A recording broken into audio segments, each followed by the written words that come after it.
ইয়াত কৈছে পৰম ভকত মিত্ৰ আছিল পূৰ্বত অসুৰ ভয় নোপোৱা দুৰ্গাৰ সাপত এনেকে কৃষ্ণ ধৈৰ্য পৰম ভকতি প্ৰপঞ্চি কৰিও যেন সাপৰ জুগুতি পৰম ভকত আছিল কি কৈছিল বিদ্যাগুৰু আগতে এজন পৰম ভকত আছিল গৌৰী সাপত পাৰ্বতীৰ সাপত আহি তেওঁ অসুৰ জুলিত জন্ম ল'বলগীয়া হ'ল কিহৰ কাৰণেনো পাৰ্বতীয়ে সাপ দিবলগীয়া হ'ল এই কথাখিনি কওঁ বুলি ইয়াত কৈছে চিত্ৰকেতু নামে সাৰ্বভৌম অধিপতি খুৰাখন দেশত আছিলা মহামতি পুত্ৰমতে প্ৰজাক পালিলা ধৰ্ম কৰি কামধেনু সমান আছিল বসুন্ধৰী খুৰাখন দেশত এজন ৰজা আছিল নাম আছিল চিত্ৰকেতু প্ৰজাক অতি মৰমেৰে পালন কৰে যি লাগে প্ৰজা কামধেনু সদৃশ যাৰ যি মনোবাঞ্ছিত সমস্তখিনি তেওঁ দিছিল 100 লক্ষ ভাৰ্যা আছিল তাহান পৰম সুন্দৰী অপেশ্বৰা সমান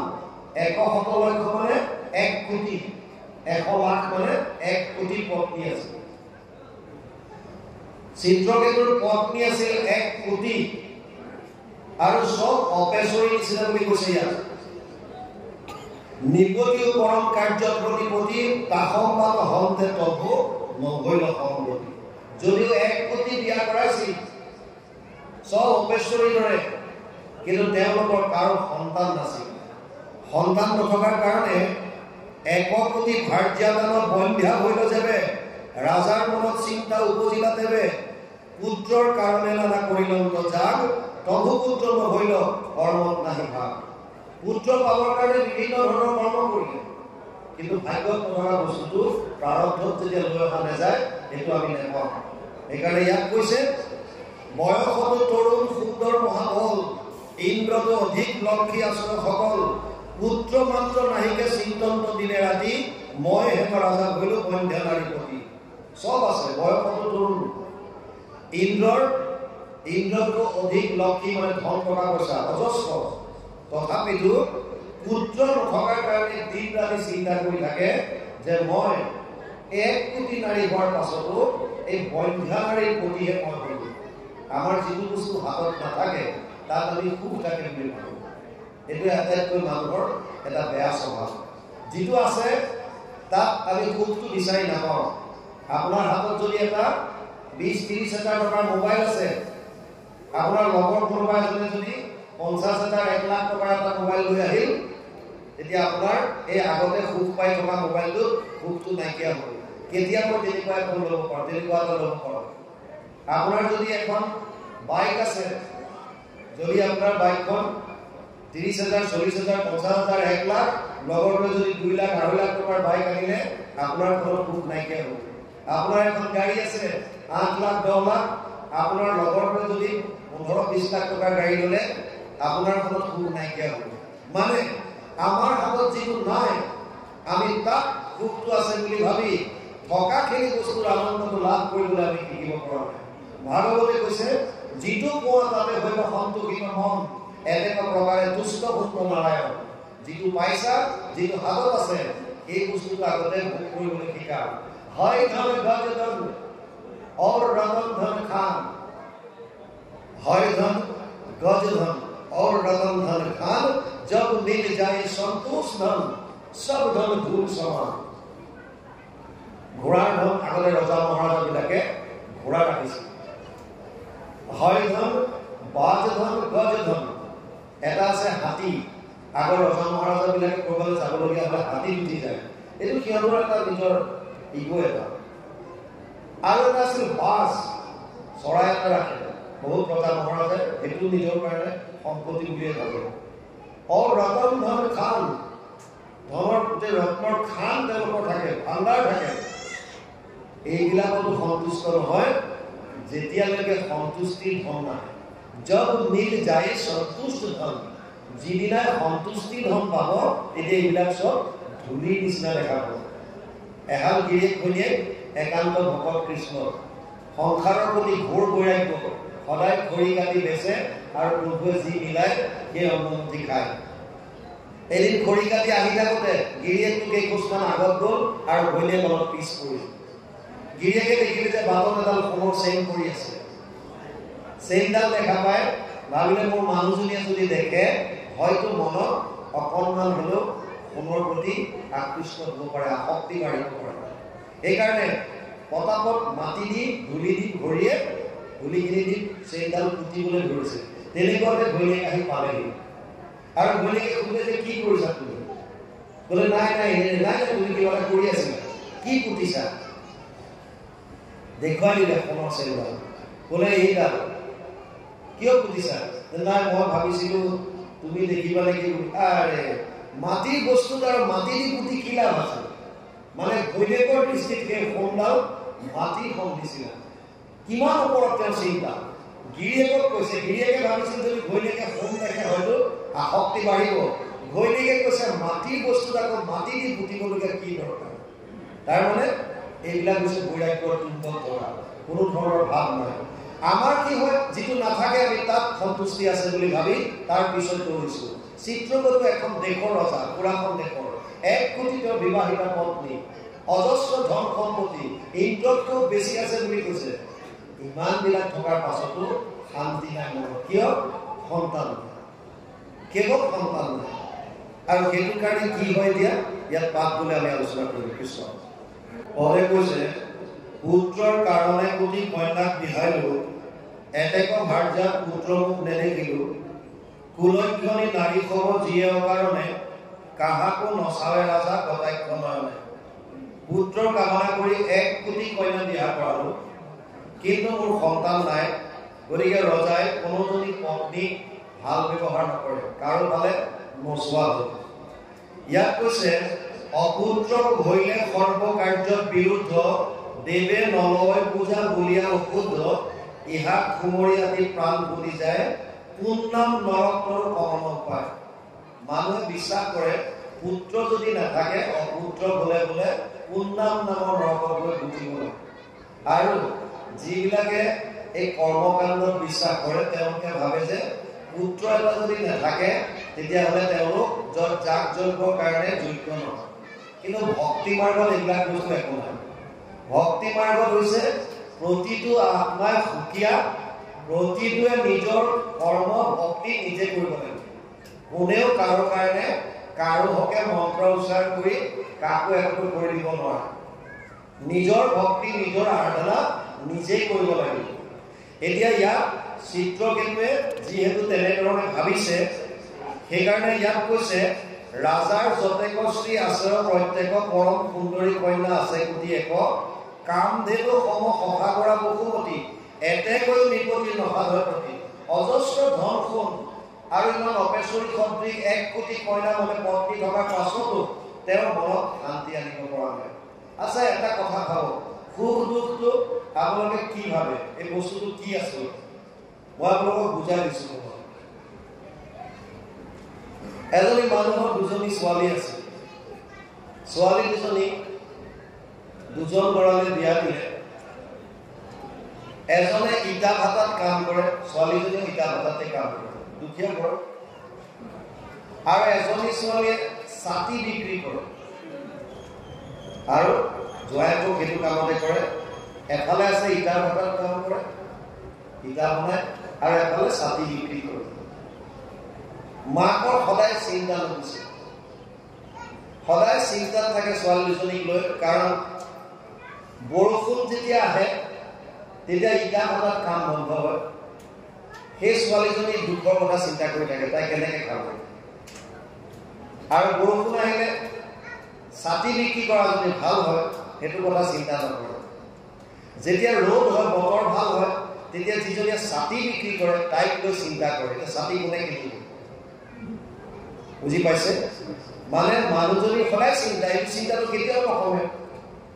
বৰষুণ আহিলে ইটা ভাটাত কাম কৰা যদি কথা দুখ কৰে, আৰু যেতিয়া ৰ'দ দিয়ে তেতিয়া ছাতি বিক্ৰী কৰা যদি লৈ দুখ কৰে। আৰু এনেকৈ জীৱনটো পাৰ হৈ গৈছে। মানুহজনী সদায় দুখত থাকে। এবাৰ এজন সংঘৰ সংস্পৰ্শ লাগে, ভকতৰ সংঘ কেতিয়াও অথলে নাযায়। মানুহজনী দুখত দেখা দেখি সুধিলে, আই ইমান চিন্তা কিয় কৰি থাকে, কি সমস্যা? বুজাই দিলে, মোৰ 2জনীয়ে ছোৱালী, 2জনীৰ কাৰণে মই সুখত থাকিব নোৱাৰা হৈছো। কাৰণটো ক'লে এনেকুৱা এনেকুৱা কথা। সন্তজনে ক'লে, মই এটা উপায় দিওঁ, যদি উপায়টো তুমি মানিব পাৰা তুমি সদায় সুখত থাকিব পাৰিবা। বোলে কেনেকৈ আৰু বোলে যেতিয়া বৰষুণ দিয়ে বৰষুণ যেতিয়া দিয়ে তেতিয়া তুমি ছাতি বিক্ৰী কৰা ছোৱালীজনীৰ কথা ভাবিবা মানে যে বৰষুণ দিছে আজি মোৰ ছাতি বিক্ৰী কৰা ছোৱালীজনী এটলিষ্ট 2-4টা ছাতি বিক্ৰী কৰিব পাৰিব তাইৰ পইচা পাব তাইৰ ভাল হ'ব তেতিয়া তোমাৰ মনটো ভাল লাগিব আৰু যেতিয়া ৰ'দ দিয়ে সেইদিনা ইটা ভাতত কাম কৰা ছোৱালীজনীৰ কথা ভাবিবা যে আজি ৰ'দ দিছে গতিকে ইটা ভাতত তাই কষ্ট নাপায় হাজিৰা কৰিব পাৰিব ভালকৈ কাম কৰিব পাৰিব দৃষ্টিকোণটো মাত্ৰ সলনি কৰিবলৈ দিব দৃষ্টিকোণ আগতে নিগেটিভটো ভাবে যিটো নহয় সেইটো কাৰণে ভাবিছে আৰু এতিয়া ক'লে যে যিটো তুমি সুখ আছে সেইটো কথা ভাবা বছ অলপ দিনৰ পাছত অভ্যাস কৰিলে ভাবিলে হয়তো কথা আনন্দ পাইছিল এহাল গিৰিয়েক ঘৈণীয়েক সদায় মানুহজন ফূৰ্তিত থাকে সদায় লগৰবিলাকে সোধে তই ইমান ফূৰ্তিত থাক ঘৈণীয়েক সৈতে কাজিয়া নালাগে নেকি সূত্ৰটো আমাকো দেচোন কৈছে লাগে কাজিয়াটো লগালগি লাগিয়ে থাকে সদায় লাগে কিন্তু তই সুখত কেনেকৈ থাক কৈছে চোৱা মোৰ মানুহজনী এনেকুৱা কাজিয়া পেচাব লাগিলে হাতত যি পায় তাকে দলিয়াই দিয়ে তাৰ পাছতো সুখত আছা বোলে মানে কেতিয়াবা লাগি গ'লে তেওঁ সুখী আৰু যেতিয়া নালাগে তেতিয়া মই সুখী আল্টিমেটলি আমি দুইটা সুখত থাকো ফৰ্মুটি পাৰিলে যি পায় লাগি গ'লে মানুহজনী সুখত থাকে আৰু যদি নালাগে তেতিয়া মই সুখ পাওঁ আপোনাৰ চিন্তা চৰ্চা যেনেকুৱা আমি সুখ দুখ বস্তুটো একোৱেই নাই আপোনাৰ শৰীৰৰ অনুকূল যদি কিবা এটা বস্তু হয় তেতিয়া আমি ভাল পাওঁ ভাল পালে সুখ অনুভৱ কৰোঁ সুখ আমাৰ অনুকূলত কিবা এটা হ'লে ভাল লাগে আহিলে আমি ভাল পাওঁ সুখ আঁতৰি গ'লে আমাৰ বেয়া লাগে দুখ আহিলে আমাৰ বেয়া লাগে আঁতৰি গ'লে ভাল লাগে সুখ দুখৰ কনচেপ্টটো একেবাৰে ক্লিয়াৰ এটা আহোঁতে ভাল লাগে এটা আঁতৰি গ'লে ভাল লাগে চিধা কথা গতিকে সুখ দুখ দুইটা মনৰ বস্তু ইয়াত চিত্ৰসেন যদিও 1 কোটি কইনাৰ স্বামী 1 কোটি পত্নীৰ অধিকাৰী ইন্দ্ৰতকৈ বেছি ধন টকা পইচা থকা কিন্তু মনৰ অশান্তি কিয় সন্তান নাই সেইটোৱে সন্তান এদিন কি হ'ল বহি থাকোঁতে তেনেকৈ বহি থাকোঁতে তালৈ আহিলে কোন দিনেক অংগীৰা দেখি ব্ৰহ্মাৰ নন্দন গৈলন্ত আনন্দে চিত্ৰকেতুৰ সদন পৰম বৈষ্ণৱ কৃপাময় মহাৰিষি জগত পবিত্ৰ কৰি পুৰন্ত হৰিষি যেনেকৈ নাৰদ তেনেকৈ তেওঁৰ ভাতৃ অংগীৰা এই অংগীৰা এদিন চিত্ৰকেতুৰ ওচৰলৈ আহিল যেনেকৈ নাৰদে হৰিনাম লৈ সকলোতে ঘূৰি ফুৰে অংগীৰাও তেনেকুৱা জগত পবিত্ৰ কৰি ঘূৰি ফুৰে এদিন চিত্ৰকেতুৰ ওচৰলৈ অহাৰ লগে লগে দেখি চিত্ৰকেতু ৰাজা উঠিতে দিনখনে বিধিমতে অংগীৰাৰ পুজিলা চৰণে ৰংগ মনে মহাখনে বকিলন্ত ঋষি পৃথিৱীত বকি ৰাজা থাকিলা উপাসী অংগীৰা অহাৰ লগে লগে তেওঁক আসনত উঠাই লৈ ৰজা নিজে মাটিত বহি লৈ শুশ্ৰূষা কৰাত লাগিল সৰ্বজ্ঞ অংগীৰা পাছে পুচিলা কাৰণ অংগীৰাক সৰ্বজ্ঞ বুলি কৈছে সকলো জানে তেওঁ সেইকাৰণে ইয়াত এতিয়া কৈছে অংগীৰাই সুধিছে ৰজাক কি বুলি কি কাৰণে ৰাজা তোৰ মলিন বদন মহাৰাজ তোৰ মনটো কিহৰ কাৰণে ইমান দুখিত নিচিনা লাগিছে তোৰ সমান মহাৰাজা নাহি আন কেনে হেন থান চিন্তা কৰাই সমান মইতো তোৰ নিচিনা সুখী দেখাই নাই 1 কোটি পত্নী তোৰ আছে স্বৰ্গতকৈ অধিক সম্পত্তি তোৰ আছে তথাপিতো তোৰ কিহৰ দুখ মইতো তোৰ নিচিনা সুখী মানুহ দেখা নাই তেতিয়া হেন শুনি চিত্ৰকেতু কৰিলা প্ৰণাম অৱৰণতে কহিলে লাগিলা মনৰ কাম আজি কাৰ্য সিদ্ধি হৈল গুলিৰংগ মন কৰিয়া গাবিন্য ৰাজা গুলিলা বচন ৰজা ভাবিলে যিহেতুকে সৰ্বজ্ঞ অংগীৰা দেখি আমাৰ গৃহত আহিল গতিকে মোৰ কাৰ্য সিদ্ধি হ'ব সেই বুলি ভাবি এতিয়া কৈছে কাৰুণ্য কৰি ৰজাই কি কৈছে পদ বুলি আমি আলোচনা কৰিছোঁ আমি শুনি আছিলোঁ চিত্ৰকেতুৰ উপাখ্যান বৃদ্ধাপুৰৰ পূৰ্বজন্মৰ কথা পুৰাখন দেশৰ ৰজা চিত্ৰকেতু পুত্ৰৰ আশাত এজনী কৰি 1 কোটি পত্নী বিয়া কৰালে তথাপিও পুত্ৰ নাই আৰু ৰজাই ভাবিছে মোৰ পুত্ৰ এটা হ'লেহে মই সুখী হ'ব পাৰিম এই আশাত দিন পাৰ কৰিছে পত্নীসকলৰ ওপৰত একেবাৰে আস্থা নাইকিয়া হ'ল বেয়া পোৱা হ'ল কটাক্ষ নচোৱা হ'ল এনেকৈ থাকোঁতে এদিন ব্ৰহ্মানন্দন অংগীৰাৰ আগমন ঘটিল অংগীৰাক খুব সুন্দৰকৈ বহুৱাই লৈ প্ৰশ্ন কৰিলে ক'লে মনৰ কথা। এতিয়া ইয়াত কৈছে অংগীৰাই যেতিয়া সুধিছিল তোমাৰ মনটো কিয় মলিনতাৰে ভৰি আছে, তোমাৰ কিয় চিত্তত শান্ত নাই। এতিয়া চিত্ৰকেতুৱে যিখিনি কথা কৈছে সেইখিনি বৰ্তমান পাঠ কৰিলে। চিত্ৰকেতু বদতি শুনি মুনিবৰ আপুনি জানাহা হবে বাহ্য অভ্যন্তৰ। আগতে কৈছে অংগীৰাৰ সৰ্বজ্ঞ, যিসকল সৰ্বজ্ঞ তেওঁলোকে বাহিৰে ভিতৰত সকলো জানে, ভিতৰত কি ভাবি আছে সেই কথাটো গম পায়। সেইকাৰণে কৈছে তুমি সকলো জানা, তজু অবিদিত প্ৰভু কিঞ্চিত একো নাই, তথাপি তোমাৰ আজ্ঞা কৰিলে যোৱাই। যদিও তুমি সকলো জানা মোৰ কিহৰ কাৰণে দুখ, তথাপি তুমি সুধিছা যেতিয়া মই তোমাক মোৰ দুখৰ কাৰণ কওঁ শুনা। ইন্দ্ৰ আদি দেৱে সাধি নপাৱন্ত যাক, হেমাৰ ঐশ্বৰ্য ব্যাপী আচৰণ আমাক। মোৰ ইমান সম্পত্তি, ইন্দ্ৰ আদি দেৱতাই কেতিয়াও কোনোকালে সিমান গোটাব নোৱাৰে। বাৰে বাৰে কৈ আছে ইন্দ্ৰতকৈ অধিক সম্পত্তিৰ মালিক চিত্ৰকেতু মহাৰাজ। চিত্ৰকেতুৱে নিজেও স্বীকাৰ কৰিছে ইন্দ্ৰ আদি দেৱে সাধি নপাৱন্ত যাক, হেনৰ ঐশ্বৰ্য ব্যাপী আচৰণ আমাক, তথাপি ইহাত ৰং নাহিকে আমাৰ অপুত্ৰ ধৰি মই জীৱন ধিক্কাৰ। যদি মোৰ ঐশ্বৰ্য ধন সম্পত্তি আছে তথাপিও মোৰ মনত শান্তি নাই, কাৰণ মোৰ পুত্ৰ নাই। মই বাৰে বাৰে আপোনালোকক কৈছো যিটো বস্তু নাই আমি তাত সুখ আছে বুলি ভাবি থকাটোক গুৰুত্ব নিদিওঁ, আৰু নথকাটোৰ কাৰণে দুখ কৰি কৰি আমি দিনবিলাক পাৰ কৰাইছো। ভাগৱতে বাৰে বাৰে কৈছে যিটো পোৱা তাতে হয় বা সন্তোষিত মন। আপোনাৰ প্ৰাৰব্ধত যিটো লৈ আহিছে আপুনি সেইটো পাব, তাৰ কাৰণে আপুনি দুখ কৰি লাভ নাই। আৰু প্ৰাৰব্ধত যিটো নাই সেইটো আপুনি নাপায়। আপোনাৰ কৰ্ম হৈছে এতিয়া ক্ৰিয়ামান কৰ্ম, এতিয়া কৰা ঈশ্বৰৰ ভক্তি। এতিয়া যদি আপোনালোকে ভক্তি কৰে, এতিয়া যদি কৃষ্ণত শৰণ লয়, এই যিটো কৰ্ম আপোনালোকে কৰিব ভৱিষ্যতে ইয়াৰ ফল পাব। প্ৰাৰব্ধ আপোনালোকৰ নিমিত্ত কৰি দিব পৰা শক্তি ভগৱানৰ আছে, নিমিত্ত মাত্ৰ হৈ যাব চব। কিন্তু আপোনাৰ ক্ৰিয়ামান কৰ্ম, ভৱিষ্যত কৰ্ম কেনেকুৱা আমি এই তত্ত্বটো নুবুজো। অংগীৰাক কৈছে কি কৰে ঐশ্বৰ্য ধন জনভাৰ্যাপন, অপুত্ৰ ভৰিলে কিছু নকৰে মন। কি কৰিব এইবিলাক ধন টকা পইচা, পুত্ৰই নাই মোৰ, কি লাভ হ'ব ইয়াৰ পৰা। অপুত্ৰ ভৰিলে কিছু নকৰে শোভন, ক্ষুধিত প্ৰাণীৰ একে অন্নকে চিন্তা, নকৰে প্ৰীতি পুষ্প চন্দন বলিতা। উদাহৰণ সুন্দৰ দিছে। ভোগাটোৰ দৰে কেৱল অন্নমুঠিৰ কথা চিন্তা কৰি থাকে, কেনেকে মই ভোক গুচাব পাৰোঁ। তেওঁৰ বাকীবিলাক আ অলংকাৰৰ প্ৰতি ধান্দা নাথাকে। ভোক লাগিছে খাবলৈ কিবা এটা লাগে, যেতিয়া খাবলৈ বস্তুটো যোগাৰ হৈ যায় তেতিয়া ৰজগুণ বৃদ্ধি হৈ আহি থাকে। অমুকটো লাগে, তমুকটো লাগে, তমুকটো লাগে, তৃষ্ণা বাহিৰত বাঢ়ি থাকে। সেইকাৰণে ইয়াত কৈছে ক্ষুধিত প্ৰাণীৰ একে অন্নকে চিন্তা, কেৱল মাত্ৰ ভাতৰ কথা চিন্তা কৰে।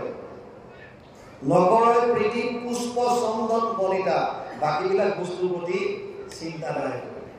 এই মতে পুত্ৰ দেখে মাত্ৰ মোৰ মন, হেনজনী কৃপা কৰা বাপ্ত বোধন, পিতৃ পিতামহ হবে পৰে নৰকত, হেৰা প্ৰভু নিষ্ঠাৰী ঘৰ চৰণত। কি কৈছে যে মোক এজন পুত্ৰ দিয়া নহলে মোৰ পিতৃ পিতামহ চব নৰকত যাব। চিত্ৰকেতুৰ ভাৱ ইয়াৰ উত্তৰ দিব অংগীৰাই। চিত্ৰকেতুৱে তেনেকে ভাবিছে একপতি পুত্ৰ মাত্ৰ হওক উত্তৰপতি, হেন বিধি দৰশীও কৰিও মুকুতি। যাতে এটা সন্তান মোৰ হয় তাৰ কাৰণে কি নিয়ম কৰিব লাগে মোক কথাটো কোৱা, যি কৰিব লাগিব মই তাকে কৰিম, মাত্ৰ মোক সন্তান এটা লাগে। যেহি লাগে সেহি আছে মোৰ ঘৰত, হবে নিবেদিলো প্ৰভু তোমাৰ পাও। তোমাক যি লাগে মই সমস্তখিনি তোমাৰ চৰণত দিলো, কেৱল মাত্ৰ মোক মোৰ পুত্ৰ এটা দিয়া। ৰাজাৰ কাৰুণ্যবাণী শুনি মহামুনি, পৰম কৃপালু জিজ্ঞাসা মনে শুনি, বৰ মূঢ়মতি পুত্ৰকে সে খোজে, ইহেন নিপতি হৈও হৰিক নকয়। ই কিমান মূৰ্খ, ইমান ধন সোণ টকা পইচা পাইছে, ঈশ্বৰ ভগৱতৰ চিন্তা বাকী একো নাই। ই বাকীবিলাক বাদ দি আকৌ কেৱল পুত্ৰ পুত্ৰকে মৰি আছে। ইয়াতকে মূৰ্খ আৰু কোনো নাই। সময় যিটো পাইছে ধন সোণৰ চিন্তা কৰিবলগীয়া নাই, খাবলৈ কোনো ভাতৰ চিন্তা কৰিবলগীয়া নাই, গতিকে ঈশ্বৰক চিন্তা কৰা, তাৰ বাহিৰে কি কাম আছে। কিন্তু আকৌ নথকা বস্তুটোৰ পিছত পৰি হা পুত্ৰকে পৰি আছে। সেইকাৰণে কৈছে এটা মূঢ়মতি। হক কোটি পুত্র তো ঘটাইতে না পারে, কামশাস্ত্র চাই পুত্রকে ইচ্ছা করে। নুশুনে পরম শাস্ত্র গীতা ভাগবত, কি বলে ভগবতী আর হইবে মাধব। কোটি পুত্র যদি হয় আপনার টাইম নয়, কিয়? আপনার কর্মটো আপনি করক, বাকিখিনি সব ভগবন্ত মিলাই লৈ যান, ঠিক আছে। যদি সৎ পুত্ৰ হল, যদি বৈষ্ণৱ পুত্ৰ হল, তেতিয়াহ'লে আপোনাক উদ্ধাৰ কৰি লৈ যাব। 21 পুৰুষ উদ্ধাৰ কৰিব বুলি লিখা আছে। কিন্তু কোনজন পুত্ৰৰ কাৰণে? বৈষ্ণৱ পুত্ৰৰ কাৰণে। বৈষ্ণৱ পুত্ৰ কাৰ জন্ম হ'ব, এই তত্ত্বটো জানিব লাগিব। পুত্ৰ এটা লাগে, ঠিক আছে, পুত্ৰটো হৈ যাব। আপোনালোকে সময় কিমান আছে সেইটো কওক, কিমান সময়লৈকে চলিব?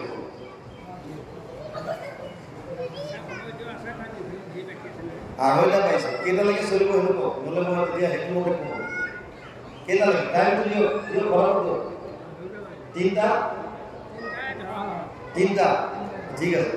মই এইখিনি গোটেইখিনি চিত্ৰকেতু পাইখান আপোনালোকক সাৰ কৰি কৈ দিম, টেনশ্যন নল'ব, ইয়াৰ পৰা বুজিয়ে যাব। কিন্তু বৰ সুন্দৰ কথা এটা শুনক, পুত্ৰ হ'লেই যে মানুহক তাৰিব নোৱাৰে, ইয়াৰ কথা দিছে পদ্মপুৰাণৰ উত্তৰখন ভাগৱত মহাত্ম্যত। আত্মদেৱ বুলি এজন ব্ৰাহ্মণ আছিল, তেওঁৰ পত্নীৰ নাম আছিল ধুন্দলী। সন্তান নথকাৰ কাৰণে সদায় চিন্তা, অতি বিদগ্ধ পণ্ডিত, কিন্তু সন্তান নাই, সদায় চিন্তা। শেষত সিদ্ধান্ত ল'লে ছুইচাইড কৰিল আৰু এখন নদীৰ পাৰত গৈ বহি আছে, ভাবিছে ইয়াতে জাপ দিম আৰু। এনেতে এজন সন্ত আগমন হ'ল আৰু সন্তজনে সুধিলে, কি হ'ল বিপ্ৰদেৱ, তুমি এনেকে বহি আছা যে? তেওঁ ক'লে যে মোৰ মনত বহুত দুখ, মোৰ কোনো সন্তান নাই। সন্তজনে বহুত বুজালে, আৰে সন্তানটোক অংগৰ পিঠে বেনো আছিল, বেনৰ কাৰণে গোটেই প্ৰজাবিলাক বেনৰ অত্যাচাৰত থাকিব নোৱাৰা হৈছিল। শেষত ঋষি মুনিসকলে মাৰিবলৈ বাধ্য হ'ল।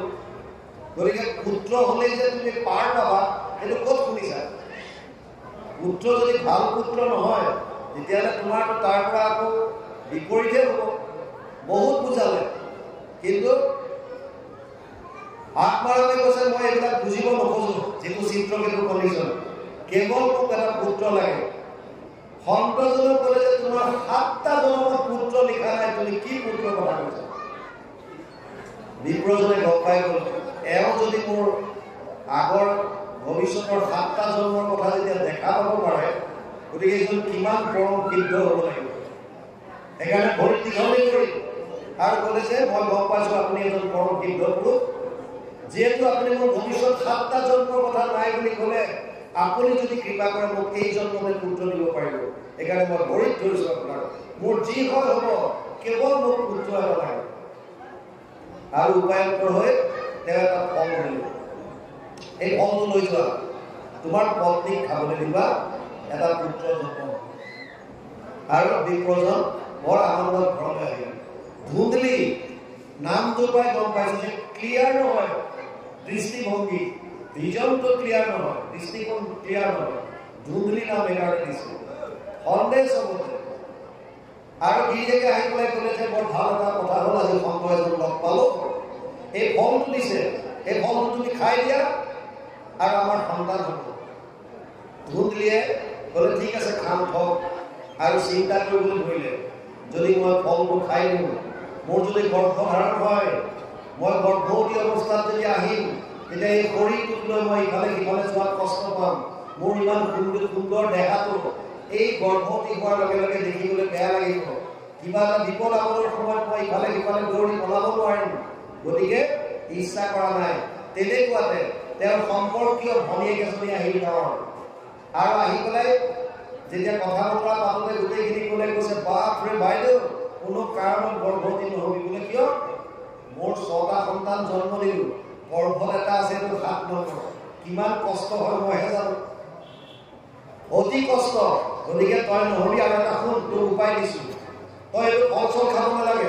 এই সন্তানটো মোৰ জন্ম হোৱাৰ লগে লগে এই সন্তানটো মনে মনে তোক দি দিম, আৰু তই কবি যে তোৰ সন্তান হোৱা বুলি।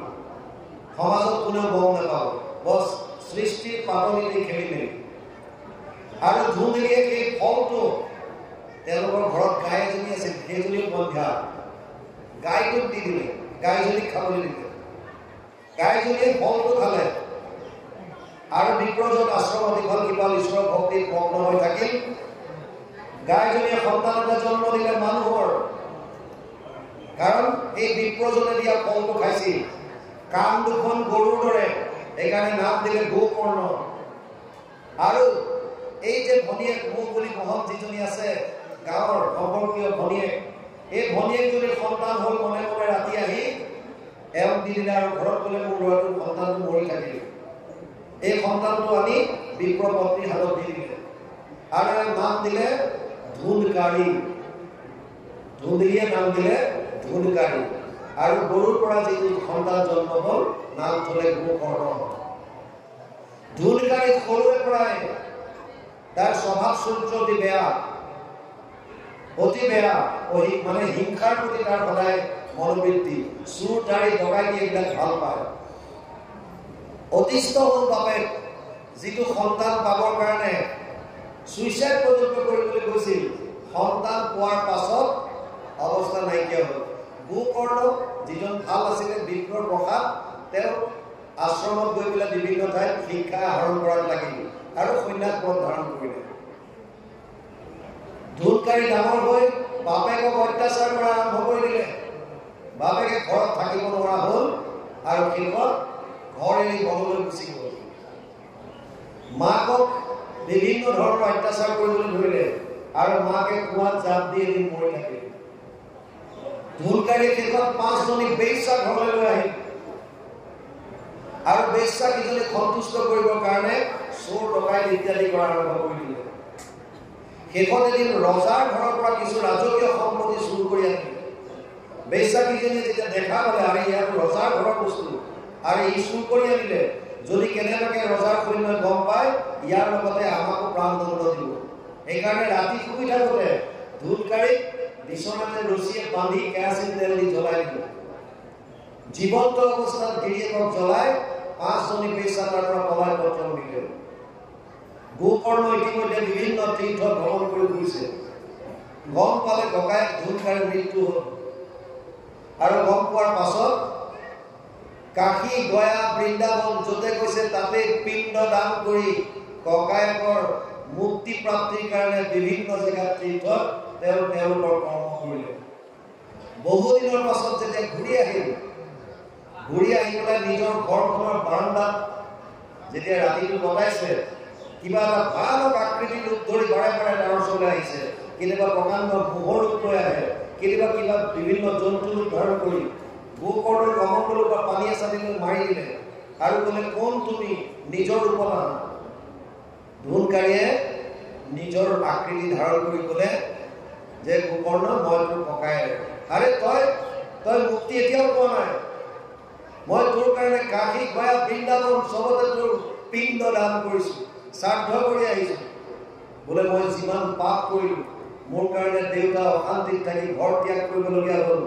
মোৰ কাৰণে মায়ে গৈ কুঁৱাত জাপ দিবলগীয়া হ'ল মই কিমান অপকৰ্ম কৰিলোঁ মই তোক বুজাব নোৱাৰোঁ আৰু এইবিলাকৰ কাৰণে মই তোক পাম মুক্তি তোৰ পিণ্ড দান দিলে মোৰ দ্বাৰা মুক্তি নহয় এই কৈছে কেনেকৈ তই মুক্তি পাবি মই নাজানো নহয় কেনেকৈ পাওঁ তই যিহেতুকে শাস্ত্ৰৰ লগত আছ সন্তৰ লগত তই ঘূৰত তই মোক উপায় দে আৰু মই তোক তোৰ ককায়েক হিচাপে তোৰ ভৰিত ধৰিছোঁ মোক তই উদ্ধাৰ কৰ আৰু গোকৰ্ণই পিছদিনাখন সূৰ্যদেৱে আজ্ঞা দিলে যে ভাগৱতৰ অনুষ্ঠান কৰ ভাগৱত 7 দিন 7 ৰাতি শুনা তেতিয়াহে ই মুক্তি পাব নহ'লে ইমান পাপী আত্মা পুত্ৰ নাই বুলি পুত্ৰৰ কাৰণে চিঞৰ বাখৰ কৰি থকা বাপেকে পুত্ৰ পোৱাৰ পাছত ঘৰ ত্যাগ কৰিবলগীয়া কৰি দিছে যিগৰাকী মাতৃ কুঁৱাত জাপ দি মৰিবলৈ বাধ্য কৰাই দিছে গতিকে এটা মহাপাতকী ইয়াৰ মুক্তি এইবিলাকত নহ'ব কেনেকৈ হ'ব ভাগৱত পাঠ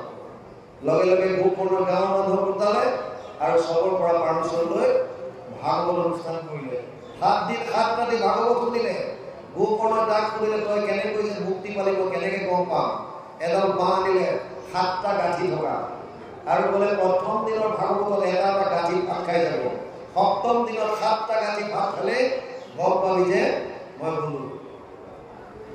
প্ৰথম দিনা ভাগৱত হ'ল, এটা গাঁঠি ফাটি গ'ল, দ্বিতীয় দিনা দ্বিতীয়টো, তৃতীয় দিনা তৃতীয়টো, সপ্তম দিনা 7টা গাঁঠি বাঁহ দুফাল হ'ল। আৰু লগে লগে সকলোৱে দেখা পাইছে বৈকুণ্ঠৰ পৰা এখন ৰথ লৈ পাৰিষদ নামি আহিছে ধূনকাৰী আত্মাটো নিবৰ কাৰণে। লগে লগে গোকৰ্ণ আৰু শ্ৰোতাসকলে পাৰিষদসকলক ছুটি কৰি বোলে আমি সকলোৱে শ্ৰৱণ কৰিছিলোঁ আৰু আপোনালোকে কেৱল এখন ৰথহে বৈকুণ্ঠলৈ লৈ আহি বৈকুণ্ঠৰ পৰা কেৱল ধূনকাৰীক নিবলৈ, আমাৰ বিলাকৰ কি আছিল? পাৰিষদ কিজনে ক'লে যদিও তোমালোকে শ্ৰৱণ কৰিছা কিন্তু মনটো ভাগৱতত নাছিল, মনটো তোমালোকৰ এতিয়াও সংসাৰত ভোগ ভাগত আছিল, সেইকাৰণে তোমালোকৰ কাৰণে কোনো ধৰণৰ ৰথ অহা নাই। গোকৰ্ণই সুধিলে যদি আমি একান্ত মনে ভাগৱত যদি মই কওঁ বা আমাৰ গাঁৱৰ শ্ৰোতাসকলে যদি শ্ৰৱণ কৰে তেতিয়াহ'লে কি পাৰিষদক সুধিলে তোমালোকে আকৌ আহিবানে বৈকুণ্ঠৰ পৰা ৰথ লৈ আমাক নিবলৈ? বোলে নিশ্চয়। 7 দিন আকৌ লগাতাৰ ভাগৱত তাত 14 দিন টোটেল হ'ল। প্ৰথম 7 দিনত ধূনকাৰী মুক্তি, আকৌ পিছদিনৰ পৰা 7 দিন 7 ৰাতি ভাগৱত, আৰু এইবাৰ ভাগৱত শেষ হোৱাৰ সময়ত হাজাৰ হাজাৰ ৰথ বৈকুণ্ঠৰ পৰা নামি আহিছিল, যিমান আছিল চবকে লৈ গুচি গ'ল। আপোনালোকে জানে আমাৰ বৰ্তমান যেতিয়া মানুহৰ মৃত্যু হয় তৃতীয় দিনাৰ পৰা দশমলৈকে 7 দিন ভাগৱত পাঠৰ এটা ব্যৱস্থা ৰাখে। আমি তত্ত্ববিলাক নাজানো। এই 7 দিন যে ভাগৱত কৰা হয় সন্ধিয়া সন্ধিয়া বা ৰাতিপুৱা, এইটোৱে বিশ্বাস থাকে যে দশম দিনলৈকে যেতিয়ালৈকে কাজ কৰ্ম নহয় আত্মালৈ মুক্তি নাপায় বুলি, সেইকাৰণে ভাগৱতৰ শ্ৰৱণ কীৰ্তন কৰাই থকা হয়, এটা বিশ্বাস।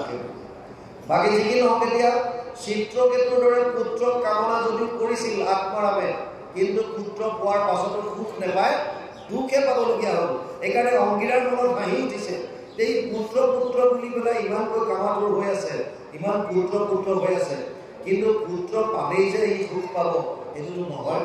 সেইকাৰণে ইয়াক কৈছে হক কোটি পুত্ৰ তবু তাৰিতে নপাৰে। 1 কোটিও যদি সন্তান হয় তেতিয়াও তেওঁক তাৰিব নোৱাৰিব পাৰে। কাম শাস্ত্ৰ চাই পুত্ৰকে ইচ্ছা কৰে, নুশুনে পৰম শাস্ত্ৰ গীতা ভাগৱত কিমতে ভক্তি আৰু কৈলে মাধৱ। ভাগৱত গীতা শ্ৰৱণে নকৰে, মাধৱত ভক্তি কেনেকৈ? কেৱল মাত্ৰ ভোগৰ বস্তুত লিপ্সা, কেৱল ধন টকা পইচা পুত্ৰ পৰিবাৰ বস ইয়াতে সুখ আছে বুলি ভাবি আমি তাতে ব্যস্ত হৈ আছো। পুত্ৰেও নিষ্ঠাৰে যদি শুনি আছে শাস্ত্ৰ, বৰ সুন্দৰ কথা কৈছে। শাস্ত্ৰত যদিও কৈছে পুত্ৰৰ নিষ্ঠা কৰিব পাৰে, কোনবিলাক পুত্ৰৰ কথা কৈছে ইয়াত ক্লিয়াৰ লিখিছে। পুত্ৰেও নিষ্ঠাৰে যদি শুনি আছে শাস্ত্ৰ, বৈষ্ণৱ পুত্ৰৰ প্ৰতি শুনি আছে মাত্ৰ। সেই পুত্ৰ কেৱল বৈষ্ণৱ পুত্ৰৰ কথা কৈছে। বৈষ্ণৱ কোন? যি কৃষ্ণৰ শৰণ লয়, কেৱল বিষ্ণুৰ ভক্ত, সেইসকলক বৈষ্ণৱ বুলি কয়। গতিকে ইয়াত কৈছে বৈষ্ণৱ পুত্ৰৰ কথা কৈছে। অবৈষ্ণৱ পুত্ৰ যদি উপজে বংশত, সৰ্বসন্তে পিতৃক পেলায় নৰকত। যদি কিবা কাইদা পিতৃ যদি নিজৰ ফলস্বৰূপে গৈ স্বৰ্গও পাইছিল, পিতেক যদি অতি অপানৰ পদাৰ্থ হয়, কৃষ্ণত যদি ভকত নহয়, তেতিয়াহ'লে পিতৃকো আকৌ নৰকলৈ পেলোৱাৰহে চান্স থাকে বুলি ভাগৱতে কৈছে। ইয়াত কৈছে স্বৰ্গসন্তে পিতৃক পেলায় নৰকত।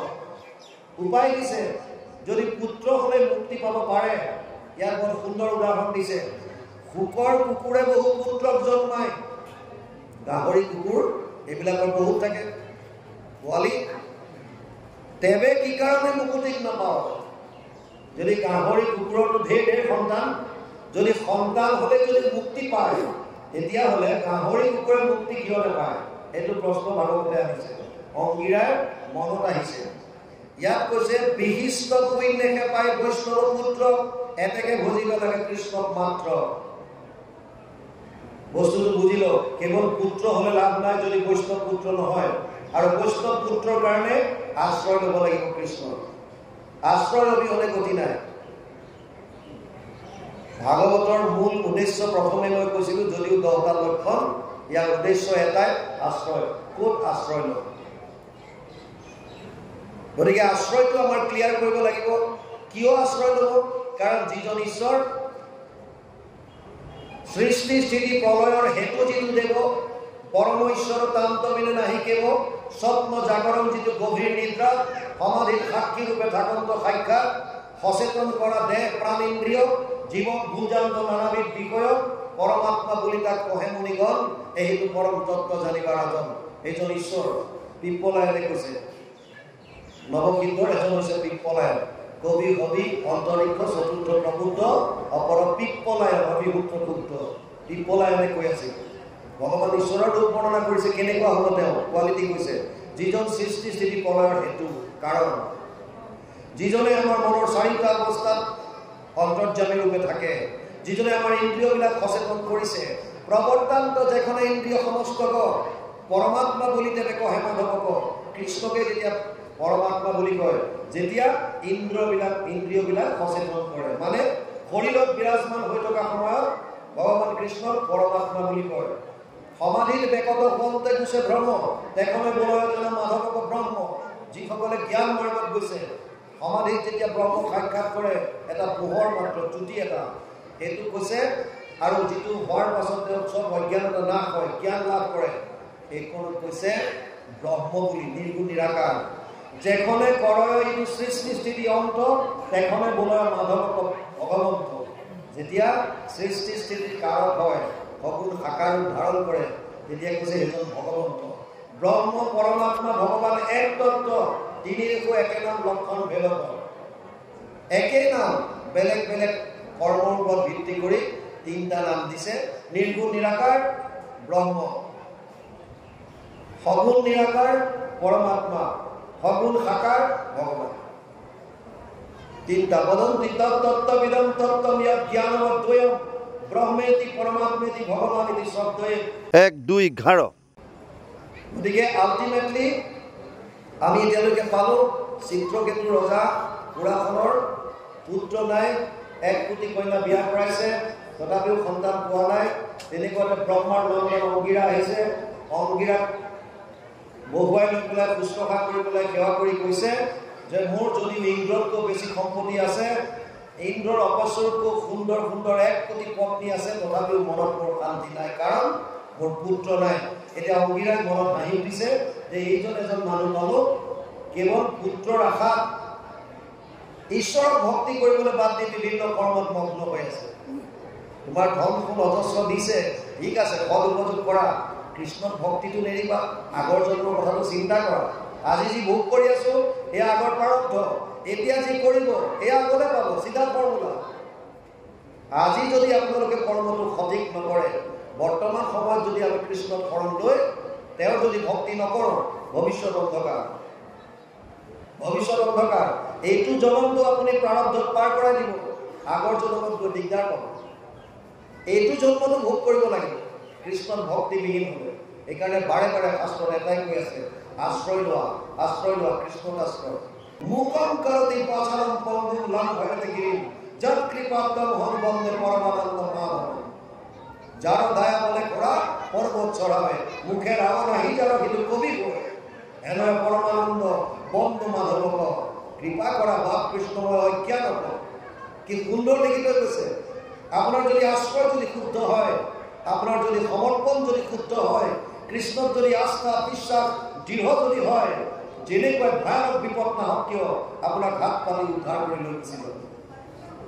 তথাপিও আমি এইজন ঈশ্বৰৰ কথা চিন্তা নকৰি পুত্ৰ পত্নীৰ প্ৰতি আমাৰ ইচ্ছা সেইকাৰণে ইয়াক হাঁহি দিছে যে যদি পুত্ৰ জন্ম হলে মুক্তি পাব পাৰে তেতিয়াহ'লে গাহৰি আৰু কুকুৰে বহুত বহুত পোৱালি জন্ম দিয়ে সিহঁতে মুক্তি কিয় নাপায়। ইয়াৰ পাছত দিছে বিশিষ্ট পুণ্যকে পায় বৈষ্ণৱ পুত্ৰ এনেকে বুজিব লাগে কৃষ্ণক মাত্ৰ। 3টা বাজিল আপোনালোকৰ কাহিনীটো মই থুলমূলকৈ কৈ দিম শেষত অকণ পাতটো সামৰি দিম কথাটো কৰিলোঁ আপুনি সামৰণি কৰিলোঁ শেষলৈ যাওক শেষৰখিনি মাতি দিব এই চাউলখিনি উলিয়াই বতৰে শেষত তাৰপৰা দুখন মাতি দিব মই কথাখিনি কৈ দিছোঁ আপোনালোকৰ চিত্ৰকেতু উপাখ্যানৰ বস্তুটো বুজি ল'ব। অংগীৰাই যদিও গম পালে যে ৰজাজন পুত্ৰৰ কাৰণে অন্ধ হৈ আছে এতিয়া যদি আমি ভক্তিৰ জ্ঞান দিওঁ তেতিয়াহ'লে ইয়াৰ পৰা লাভ নহ'ব কাৰণ আপুনি আগতে মাইণ্ডছেট কৰি লৈছে যুধিষ্ঠিৰো যেতিয়া শোকত আছিল ভগৱান কৃষ্ণই গীতাৰ জ্ঞান দিব পাৰিলেহেঁতেন, কিন্তু কৃষ্ণই যদি সেই মুহূৰ্তত গীতাৰ জ্ঞান যুধিষ্ঠিৰক দিলেহেঁতেন কামত নাহিলেহেঁতেন। সেইকাৰণে ভীষ্মৰ হৰুৱাই খুৱাইছে। এতিয়া ভাবিলে চিত্ৰকেতুক যদি এতিয়া ভক্তিৰ কথা কওঁ ইয়াৰ মূৰত একো নোসোমায়, কাৰণ ই পুত্ৰৰ কাৰণে অন্ধ হৈ আছে। সেইকাৰণে ভাবিলে প্ৰথমতে ইয়াক এটা পুত্ৰ দিওঁ। সেই বুলি তেওঁলোকে পৰমান্ন অলপমান তৈয়াৰ কৰি আমি যিটো ক্ষীৰ পায়স বুলি কওঁ তাৰ এমানি দি দিলে, তোমাৰ ডাঙৰ গৰাকী পত্নীক খুৱাই দিবা, কৃতদ্যুতি খুৱাই দিলে। এতিয়া ঘটনাটো চাওক, 1 কোটি পত্নীৰ প্ৰথম গৰাকীৰ সন্তান হ'ল, বাকীখিনি মনত ঈৰ্ষা আহিল ৰজাই, কাৰণ যাৰ সন্তান হৈছে তেওঁক ভাল পোৱা হ'ল, বাকীখিনিৰ প্ৰতি ঈৰ্ষা। গতিকে বাকীখিনি যিমান পত্নী আছিল সকলোখিনি মিলিত হৈ এটা প্লান কৰিলে, ষড়যন্ত্ৰ, যে সন্তানটোক মাৰি পেলাম। আৰু সেই বুলি ভাবি তেওঁলোকে বিষ দি পেলাই সন্তানটোক মাৰি দিলে। চিত্ৰকেতুৱে যেতিয়া গম পালে মোৰ সন্তানটো মৰি থাকিল, বিৰাট কান্দিছে আৰু ঘৈণীয়েকো কৰি কান্দিছে। লগতে এই যিমান পত্নীয়ে বিষ দিছিল তেওঁলোকেও এক্টিং কৰি কন্দাত লাগিছিল। সেই মুহূৰ্তত নাৰদ আৰু অংগীৰা আহিছে পুনৰ, আৰু আহি পেলাই কৈছে কি হ'ল? আৰু ৰজাই কৈছে মোৰ এয়া সন্তান খতম হৈ গ'ল, হেন তেন কিবা কিবি বিৰাট, তোমালোকতো ইমান কৰ্তব্য চব জানা, মোৰ সন্তানটো জীৱিত কৰি দিয়া। বহুত বুজালে, উপায় নাই। শেষত ক'লে ঠিক আছে আমি জীৱন্ত কৰি দিওঁ, চোৱা তোমাক। সেই বুলি মায়াৰ দ্বাৰা এই মৃত সন্তানটো পুনৰ জীৱন্ত কৰি তুলিলে। আৰু চিত্ৰকেতু একদম হা পুত্ৰ কৰি গৈছে। তেতিয়া এই মৃত সন্তানটো যিটো জীৱন্ত হৈছে তেওঁ কৈছে, কাক পুত্ৰ কৰি আহিছো? কোন কাৰ পুত্ৰ? মই যদি তোৰ পুত্ৰই হওঁ তই মোৰ লগত নাহিলি কিয়? মই যিমানবিলাক জুনি ভ্ৰমণ কৰিছো তই মোৰ লগত কেইটা জুনিত গৈছ? ইত্যাদি জ্ঞান দিয়াৰ পাছত চিত্ৰকেতুৰ মাইণ্ডত কথাটো আহি গ'ল, তাৰমানে এইবিলাক চব মিছা। লগে লগে ঘৰ দুৱাৰ চব বাদ দি তেওঁ গংগাৰ তীৰত যায়। আৰু তাত যাওঁতে নাৰদ আৰু অংগীৰাক পুনৰ দেখা পায়। নাৰদ অংগীৰাই তেতিয়া এটা মন্ত্ৰ দিয়ে, মানে নমো ভগৱন্ত বাসুদেৱ নিৰঞ্জন, নমো প্ৰজন্ম অনিৰুদ্ধ সংকৰ্ষণ, নমো পৰমানন্দ, নমো নাৰায়ণ সংসাৰ সাগৰে কৰি উতাৰণ। এই প্ৰাৰ্থনা ভাগি তেওঁক দিয়ে, এইটো তুমি জপ কৰা। আৰু চিত্ৰকেতুৱে এইটো জপ কৰি থাকে। শেষত ভগৱান কৃষ্ণ দৰ্শন পোৱাৰ পাছত তেওঁক আশীৰ্বাদ কৰে। তেওঁ এনেকুৱা সিদ্ধ হয় নিজ ইচ্ছাৰে য'ত ত'ত যাব পাৰে। এবাৰ এনেকৈ কৈলাশত গৈছিল। কৈলাশত দেখা পালে যে পাৰ্বতী শিৱই পাৰ্বতীক কোলাত বহুৱাই লৈ পেলাই আলিংগনৰত হৈ আছে। আৰু দেখা পাই চিত্ৰকেতুৰ খং উঠি বিভিন্ন ধৰণৰ গালি দিয়ে। অৰ্থাৎ কয় যে তোমাৰ দৰে এজন বৈষ্ণৱ যাক মানুহে পূজা পাতল কৰে, আৰু তুমি এইবিলাক তোমাৰ আচৰণ, তুমি পত্নীৰ প্ৰতি এতিয়াও তোমাৰ আসক্ত, এনেকৈ কোলাত বহুৱাই লৈ আছা, হেন তেন বহুত কয়। পাৰ্বতী তেতিয়া খং উঠে, আৰে ব্ৰহ্মা আদি দেৱতা আহি পেলাই আজিলৈকে কোনোদিন শিৱক বেয়াকৈ কোৱা নাই, এই সামান্য এটা মানুহ হৈ পেলাই এনেকুৱা ধৰণৰ কথা ক'বলৈ আহিছে।